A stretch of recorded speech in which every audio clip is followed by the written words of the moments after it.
Gabi po sa inyo, lalo na sa mga kapatid sa Iglesia ni Cristo. Magbibigay reaction lang po ako doon sa atin National Peace Rally. After ng National Peace Rally.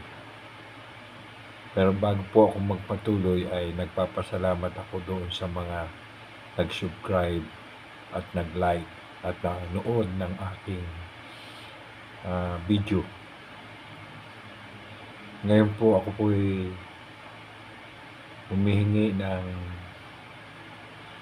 inyong tulong para naman dumami ang aking subscriber at like maging ang mga nanonood. Kung maaari po sana i-hit ninyo yung subscribe at saka yung kampana for all at panoorin po ninyo itong video ko.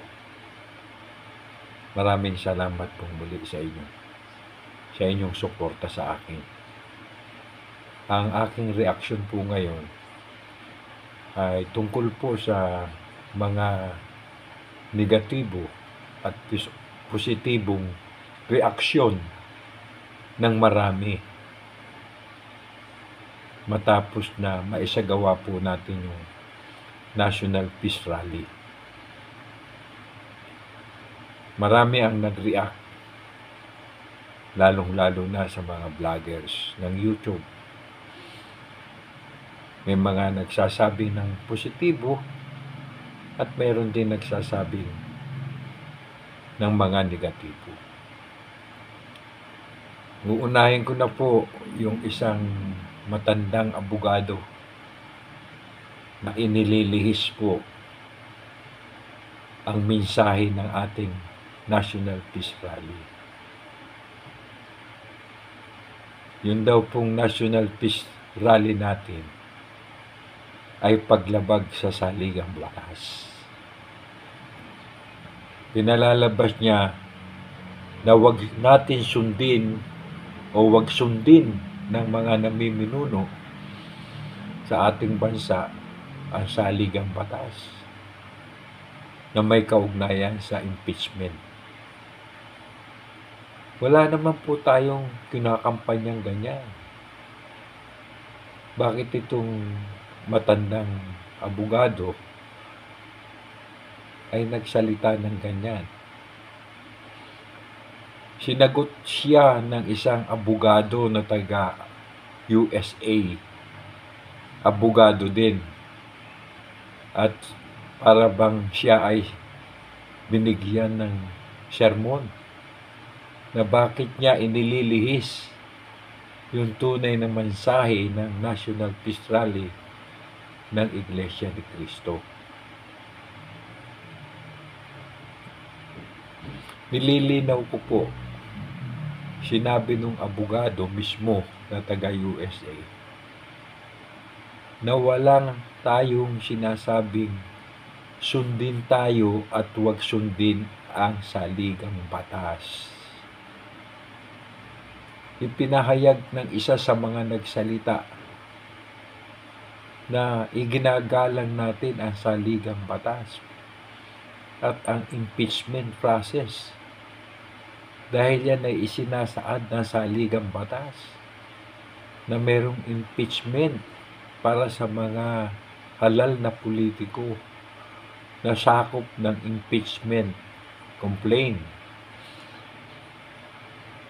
na kapag sila o sino man na halal na politiko na pasok sa impeachment process ay sampahan ng impeachment process o impeachment complaint kapag ito ay napatunayan na nagkasala o lumustay ng salapi ng bayan na hindi naaayon sa batas. Yan po ang ating posisyon. Hindi tayo tutol sa impeachment. Dapat mayroon talaga niyan. para masuheto yung mga umaabuso sa pondo ng isang departamento ng gobyerno. Kanya itong matandang abogado na, mag-100 taon na, ay inililihis yung mensahe natin. Una, ang mensahe natin ay kapayapaan sa ating bansa. Bakit? Hayag na hayag sa lahat ng mga tao sa bansang Pilipinas, sa mga mamamayang Pilipino, maging taga-ibang bansa, na ang mga namiminuno sa atin ay wala ng magandang samahan. Sa madalit salita, nag-aaway-away na sila. Hanggang sa umabot na nga, nagbabantaan na ng masasama. Yan ang nangyayari sa atin. Kung hindi ito mapipigilan, dahil ang magkabilang panig ay may mga sumusuporta. Sa Kongreso, mayroong isang panig, kampi sa kabila. At yung isang panig naman, kampi doon sa kabilang panig. So, anong mangyayari? Mag-aaway-away na sila. Anong dahilan? Politika. Yung mga personal ambition nila sa politika. Kanya, ang ginawa ng Iglesia ni Cristo, nag-rally. National Peace Rally. Kapayapaan. Hindi lamang sa buong bansa. Kapayapaan sa lahat ng aspeto ng ating buhay. Mapapolitika man o sa pangkaraniwang pamumuhay. Nanawagan ang Iglesia ni Cristo na magkaisa tayo na itaguyod ang kapayapaan sa ating bansa. Sapagkat kung may kapayapaan ng ating bansa, lalo na sa larangan o sa daigdig ng politika, maganda ang magiging resulta nito. Ang makikinabang hindi lamang ang ating bansa, kundi ang buong sambayan ng Pilipino. Kaya mabuti na lang mayroong isang abogadong tumayo. Taga USA pa. Ang kahulugan niyan, napapanood pala o napanood yung National Peace Rally natin sa ibang bansa. Kanya ito nag-react sa isang abogadong matanda na ang record nagtaksil kay Apo Lakay. Siya nga ang unang mandalabag na saligang batas . Pero kalimutan na natin. Doon tayo sa iba pang mga reaksyon pagkatapos ng National Peace Rally. Munta tayo sa mga vlogger. May mga vlogger pinupuri yung ginawa ng Iglesia ni Cristo. Ano ang kanilang sinasabi? Mabuti na lang mayroong Iglesia ni Cristo na naglakas loob na lumabas sa lansangan, gumugol ng malaking halaga, umubos ng mga mahalagang panahon upang tumindig at isigaw, iparating sa mga namiminuno sa ating bansa ang tunay na suliranin ng bansa na dapat nilang lunasan sa lalong madaling panahon. Nililinaw ko, hindi tayo tutol sa impeachment. Ngunit, may mga bagay na dapat unahin bago yan impeachment. O kung kaya nilang pagsabayin, mas mabuti. Pero bigyan nila ng priority yung talagang nagdudulot ng kahapisan, kahirapan, at pagluha ng maraming mga Pilipino. Tulad ng mataas na bilihin sa merkado. So matapos yung National Peace Rally, balita ko ngayon, yung 20 pesos na isang pirasong kamatis ay bumaba na po ang presyo. Dati 350 pesos ang isang kilo. Ngayon ay 120 pesos na lang per kilo. So madaling salita, hindi na po 20 pesos. Baka 5 piso na lamang po ang isang piraso. So merong naging bunga. Naging positibo ang reaksyon ng ginawang National Peace Rally.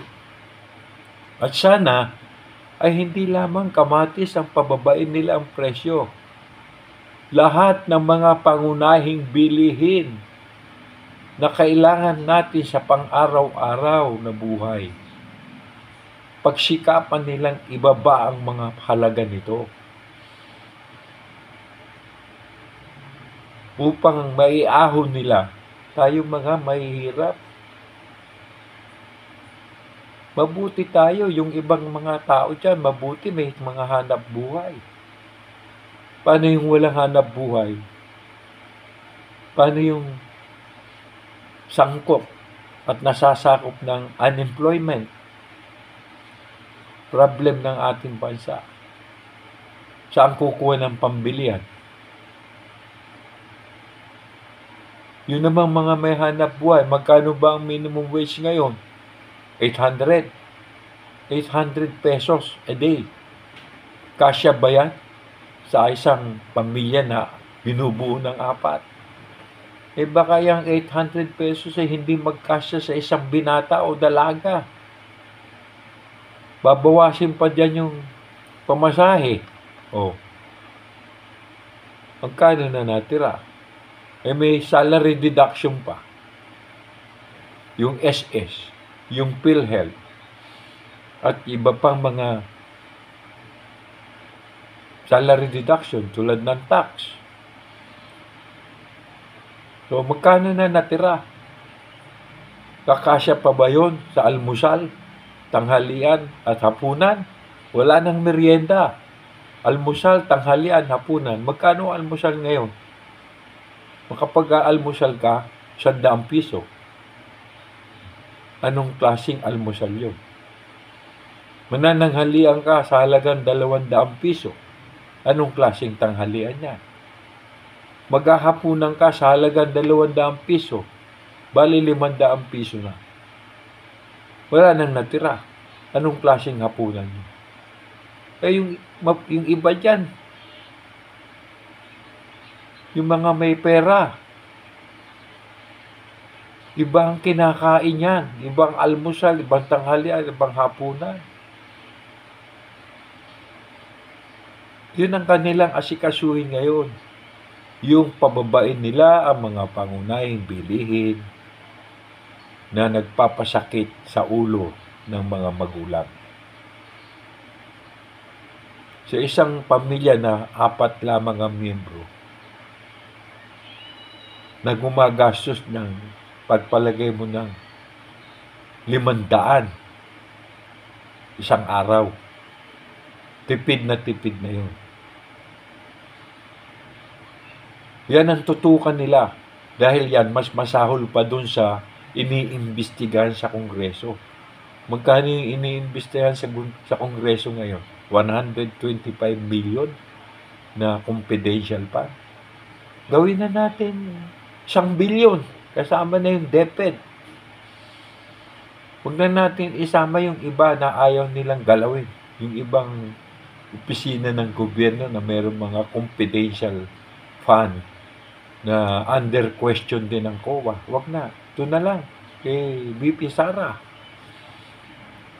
Gawin na natin 1 billion. Ikumpara mo yan sa pinapasan ng sambayan ng Pilipino. Ilan milyon tayo? Sa ngayon, 111 million. Lahat yan kumakain. I-average na lang natin na sa isang pamilya ay 4 na tao. 500 pesos a day. I-multiply mo sa 100 million yan. Ilang bilyong piso yan. Kung noon, 20 pesos ang kamatis, ngayon, 5 piso na lang. So, 15 pesos ang natipid sa kamatis pa lang. Pero hanggat hindi nalulunasan ang mataas na bilihin sa merkado ng mga pangunahing pangangailangan natin, so yung 500 piso, tipid na yan sa isang pamilya na may 4 na miyembro. 500 times 111 billion na bibig. Sanggol, bata, kuya, ate, nanay, tatay, lola, lahat yan kumakain. Hindi po pwedeng hindi kumain niya. Baka yung iba nga 2 beses na lang kumakain sa isang araw. So ilang bilyong piso yun? Sangkot na yun. Gawa ng mataas na halaga ng pangunahing bilihin. Yun ang asikasuhin ninyo. Bilyon ang sangkot na pera dito. Saan galing? Sa bulsa ng taong bayan. Taas kayo dito. Taas ng Meralco, taas ng tubig, taas ng tuition, taas ng contribution. Ang sweldo, tumataas ba? Pag nagtaas kayo ng contribution o ng mga bayarin, kapain naman ninyo yung sweldo ng mga tao. Dapat itaas nyo rin.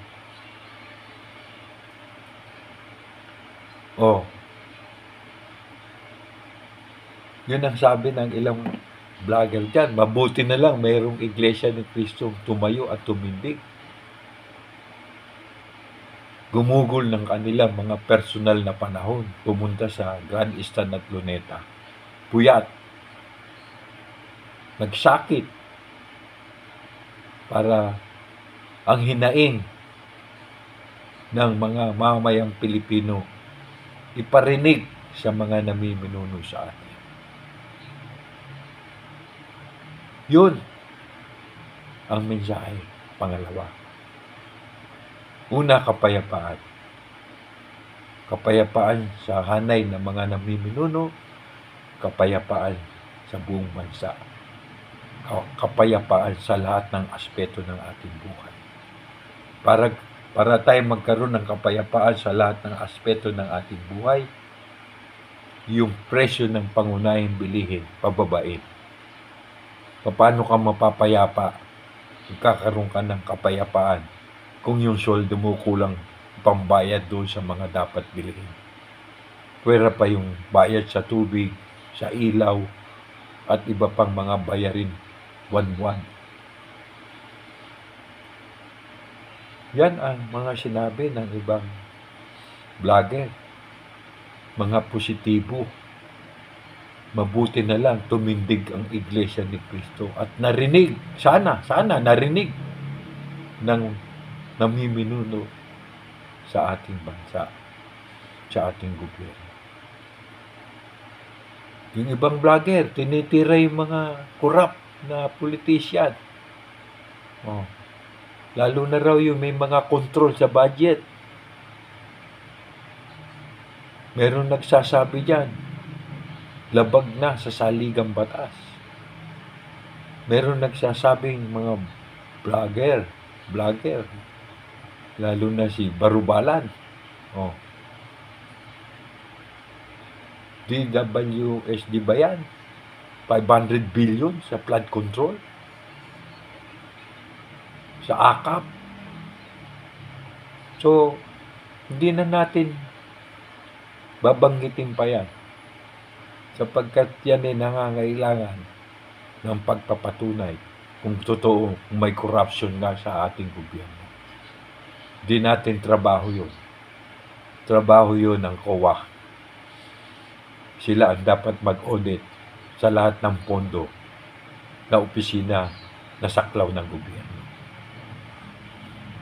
Kanya, iwanan natin yan. Corruption. Sabi nila, malakas ang corruption. Kailangan patunayan yan. Hindi pwedeng akusasyon lang yan. Yung iba namang vlogger, negatibo. Minumura na nga ang mga iglesia ni Cristo. Inakasuhan pa ng ang akusasyon niya, mga kriminal kayo, mga mamamatay tao kayo, mga demonyo kayo, mga bobo, gago kayo, gonggong kayo. Yung magsasalita ng gano'n.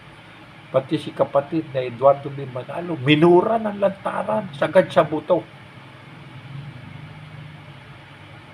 So, yan ang mga resulta ng after National Peace Rally. Merong maganda, merong hindi maganda. Gaya nga ng sinasabi ng iba, you cannot please everybody. Pero kaming mga iglesia ni Cristo, naninindigan kami na ang ginawa namin ay sa ikabubuti, hindi ng iglesia ni Cristo lang, sa ikabubuti ng lahat ng mamamayang Pilipino. Na nabubuhay, na nais namin na tayo mabuhay sa kapayapaan at sa pagkakaisa, sa pagpapaunlad ng ating kabuhayan, lalo na ng ating bansa. Na kung kinakailangan gisingin ang natutulog ng mga namiminuno sa ating bansa, ay gisingin natin. Salamat kung sila'y magising. At umaksyon sila sa ikabubuti ng lahat ng mga Pilipino. Yun lamang po at maraming salamat. Inaanyayahan ko po kayo. I-click po ninyo o hit ninyo ang subscribes, like, para naman po madagdagan yung aking subscriber. At ganahan po ako sa ibang papaksain pa natin. Hindi lamang po ito. Marami po. Muli, maraming salamat po sa inyong pakikinig, sa panonood po ninyo, at salamat po sa inyong suporta. Magandang gabi po sa inyong lahat.